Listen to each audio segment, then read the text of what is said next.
தமிழகம் முழுவதும் மக்கள் மனதில் ஆழமான வேதனையையும் பல கேள்விகளையும் எழுப்பியிருக்கும் அண்ணா பல்கலைக்கழக பாலியல் சம்பவத்தில் இந்த வழக்கை சிபிஐக்கு மாற்றக் கோரியும் பல உண்மைகள் இங்கு மறைக்கப்படுவது பற்றியும் புகார்கள் எழுந்த நிலையில் தாமாக முன்வந்து உடனடி விசாரணையை துவக்கிய உயர்நீதிமன்றம் தமிழக அரசிடம் பல கேள்விகளை எழுப்பியிருக்கிறது. ஏற்கனவே நீதிமன்ற விசாரணைக்கு முன்னரே திரு அண்ணாமலை அவர்கள் இந்த வழக்கில் எழுதப்பட்டிருக்கும் எஃப்ஐஆர் விரசக்கதைகளை விட கேவலமாக இருக்கிறது என்று தனது ஆதங்கத்தை வெளிப்படுத்தியதோடு எஃப்ஐஆரில் பாதிக்கப்பட்ட பெண்ணின் விவரங்கள் வெளியே கசிந்தது எப்படி என்ற ஆக்ரோஷமான கேள்வியையும் முன்வைத்திருந்தார். ஆனால் செய்தியாளர்களுக்கு பேட்டியளித்த காவல் ஆணையர் திரு அருண் அவர்களோ எஃப்ஐஆர் அப்படி போட்டிருக்கலாம் இப்படி போட்டிருக்கலாம் என சிலர் கூறுவது ஏற்க முடியாதது.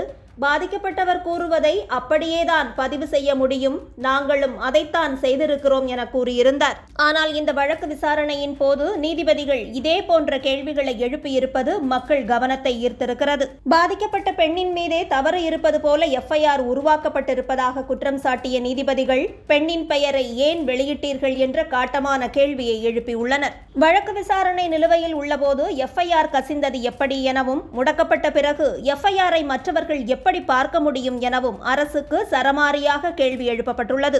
முதற்கட்ட விசாரணையின் போதே ஒருவர்தான் குற்றவாளி என காவல்துறை எவ்வாறு முடிவுக்கு வந்தது, எல்லா குற்ற சம்பவங்களுக்கும் பிரஸ் மீட் வைத்து இப்படித்தான் காவல் ஆணையர் பதிலளிக்கிறாரா எனவும் நீதிமன்றம் வினவியிருக்கிறது. காவல் ஆணையர் பேட்டியளிக்க அனுமதி இருக்கிறதா எனவும் யாரை பாதுகாப்பதற்காக இந்த பேட்டி அளிக்கப்பட்டது எனவும் நீதிமன்றம் உச்சக்கட்ட ஆக்ரோஷத்தில் கேள்விகளை தொடுத்திருக்கிறது. இதுபோன்ற காரணங்களால் மக்கள் புகார் அளிப்பதற்கு காவல் நிலையத்திற்கே வருவதற்கு பயப்படும் நிலை உள்ளதாக நீதிபதிகள் கவலை தெரிவித்துள்ளனர். மேலும் இந்த வழக்கின் விசாரணையை காவல் ஆணையரின் கீழ் பணிபுரியும் அதிகாரிகளிடமிருந்து மாற்ற வேண்டியது தவிர்க்க முடியாதது என கூறிய நீதிபதிகள் 3 பெண் IPS அதிகாரிகளின் தலைமையில் சிறப்பு புலனாய்வு குழுவை அமைத்திருப்பதும் குறிப்பிடத்தக்கது. அதோடு மட்டுமல்லாமல் பாதிக்கப்பட்ட மாணவிக்கு 25 லட்சம் ரூபாய் நிவாரணம் வழங்க வேண்டும் எனவும் சென்னை உயர்நீதிமன்றம் உத்தரவிட்டிருக்கிறது. பாதிக்கப்பட்ட மாணவி கல்வியை முடிக்கும் வரை அவரிடமிருந்து எந்த கட்டணமும் வசூலிக்க கூடாது என்றும் அண்ணா பல்கலைக்கழகத்திற்கு உத்தரவிடப்பட்டுள்ளது. மாணவி மற்றும் அவரது குடும்பத்திற்கு உரிய பாதுகாப்பு வழங்கப்படுவது அரசு மற்றும் காவல்துறையின் கட்டாய கடமை எனவும் நீதிபதிகள் தெரிவித்துள்ளனர். இது மட்டுமல்லாமல் குற்றவாளியின் செல்போனில் இருந்து யாரையோ சார் என்று அழைத்து பேசியதாக மாணவி தெரிவித்திருந்த நிலையில் அவரது செல்போன் ஏரோப்ளேன் மோடில் இருந்தது.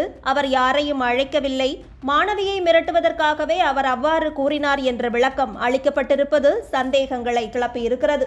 இந்த வழக்கு கவனம் பெற்ற போதே காவல் ஆணையர் மற்றும் அமைச்சர் திரு கோவி செழியன் அவர்கள் கூறிய கருத்திலும் கடுமையான முரண்பாடுகள் இருந்ததும் குறிப்பிடத்தக்கது.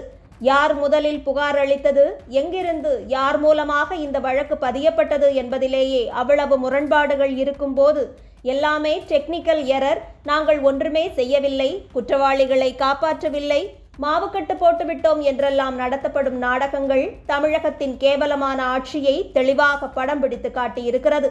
நீதிமன்றங்களின் இத்தனை கேள்விகள் குறித்தும் விவாதிக்காமல் கேவலமான RSP ஊடகங்கள் திரு அண்ணாமலை அவர்கள் சாட்டையால் அடித்துக் கொண்டது மடைமாற்றம் செய்யவா, அரசியல் செய்யவா, இது பற்றி SP சேகர் சொன்னது என்ன என்று வெட்கம் கெட்டத்தனமாக விவாதித்துக் கொண்டிருக்கிறது. நீதிமன்றத்தின் இத்தனை அதிரடியான உத்தரவுகளும் மக்களின் பெரும் வரவேற்பை பெற்றிருக்கும் நிலையில் எஃப்ஐஆர் கசிந்தது தொடர்பான புகாரில் காவல் ஆணையரே பொறுப்பு என்பதால் அவர் மீது சட்ட ரீதியான நடவடிக்கை எடுக்கப்பட வேண்டும் என நீதிமன்றம் தெரிவித்திருப்பதையும் மக்கள் உளமாற வரவேற்றுள்ளனர். வழக்கம் போல வேறு ஒரு பிரச்சனை வந்ததும் இந்த வழக்கை மறந்துவிடாமல் மாணவிக்கு நீதி கிடைக்கும் வரை இந்த வழக்கின் மீது மக்கள் தங்களது கவனத்தை வைக்க வேண்டும் என்பதே நமது கருத்தாக இருக்கிறது.